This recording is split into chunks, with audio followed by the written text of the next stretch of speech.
आज हम इतिहास के उन पन्नों की ओर लौटते हैं जहां एक ऐसा दौर चमक रहा था जिसने पूरी दुनिया की सोच को बदल दिया।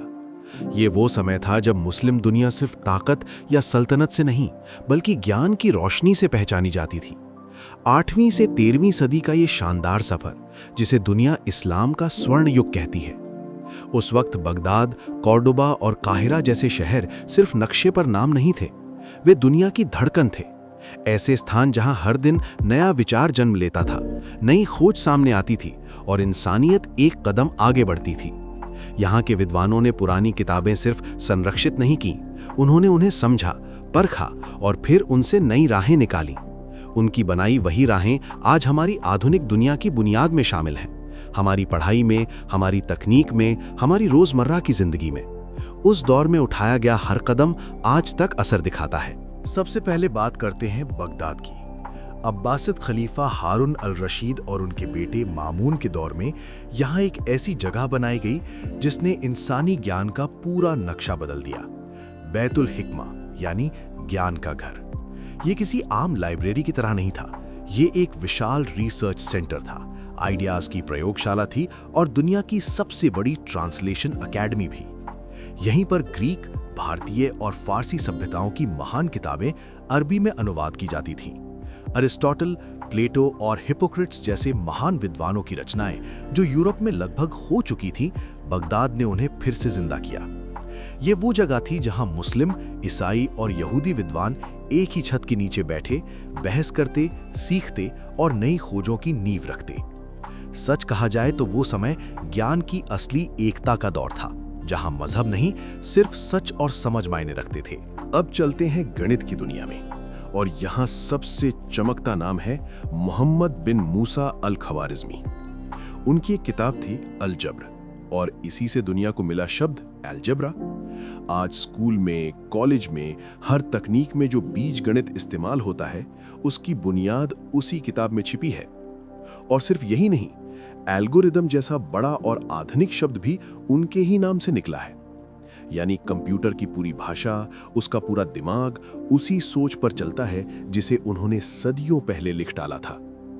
उन्होंने हिंदू अरबी नंबर सिस्टम को दुनिया तक पहुंचाया, डेसिमल का सही रूप दिया और शून्य यानी जीरो को गणित का असली हीरो बना दिया। आज हमारा मोबाइल, कंप्यूटर, बैंकिंग, साइंस सब कुछ इसी नंबर सिस्टम और इन एल्गोरिदम्स पर टिके हैं। सोचिए, 1000 साल पहले लिखी गई किताबें आज की डिजिटल दुनिया की नींव हैं। मेडिसिन की बात करें तो सबसे पहला नाम आता है इब्न सीना, जिन्हें दुनिया एविसेना के नाम से जानती है। उनकी मशहूर किताब कानून फित तिब सिर्फ एक किताब नहीं थी, ये सदियों तक यूरोप की यूनिवर्सिटीज में मेडिकल साइंस की मुख्य टेक्स्ट बुक बनी रही। इब्न सीना संक्रामक बीमारियों की प्रकृति समझते थे, दवाइयों का विस्तार से जिक्र करते थे और इंसानी दिमाग और व्यवहार पर भी गहरा शोध कर चुके थे। यानी जिस चीज को आज हम साइकोलॉजी कहते हैं, उसकी शुरुआत भी उसी दौर में दिखाई देती है। इसी तरह अल राजी ने चेचक और खसरे के बीच का फर्क समझाया, जो उस समय एक बहुत बड़ी मेडिकल खोज थी। मुस्लिम डॉक्टरों ने अस्पतालों को व्यवस्थित रूप दिया, वार्ड सिस्टम बनाया और सर्जरी के ऐसे औजार इजाद किए जो उस जमाने में किसी ने सोचे भी नहीं थे।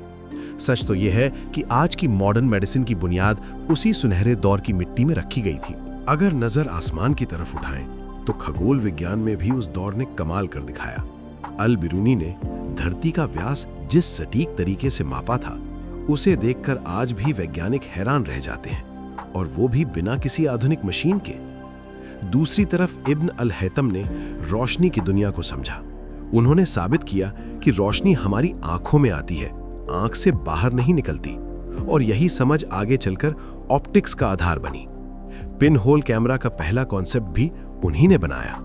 इसी दौर में एस्ट्रोलैब को इतना बेहतर किया गया कि नाविक अंधेरी रातों में गहरे समंदरों में सिर्फ आसमान के सितारों की मदद से अपना रास्ता खोज लेते थे। यानी जमीन से लेकर आसमान तक ज्ञान हर दिशा में बढ़ रहा था। फिर 1258 में मंगोलों का हमला हुआ और बगदाद के साथ साथ ये पूरा स्वर्ण युग भी बिखर गया। लेकिन दिलचस्प बात यह है कि यहाँ से फैला हुआ ज्ञान कहीं खोया नहीं, वही आगे चलकर यूरोप की रेनेसांस की वजह बना। यानी जो चिंगारी बगदाद में जली थी, उसकी रोशनी ने पूरी दुनिया को बदल दिया। आज हम जब कोई एल्गोरिदम इस्तेमाल करते हैं, कोई दवा लेते हैं या आसमान में सितारों को देखते हैं, तो कहीं ना कहीं इस सुनहरे दौर की झलक हमें फिर से दिखाई देती है। ये दौर हमें याद दिलाता है कि इस्लाम की शिक्षा हमेशा इल्म की तलाश करने के लिए कहती है, सीखते रहना, समझते रहना और इंसानियत को फ़ायदा पहुंचाना। अल्लाह हमें भी ज्ञान की राह पर चलने की तौफीक दे। आमीन।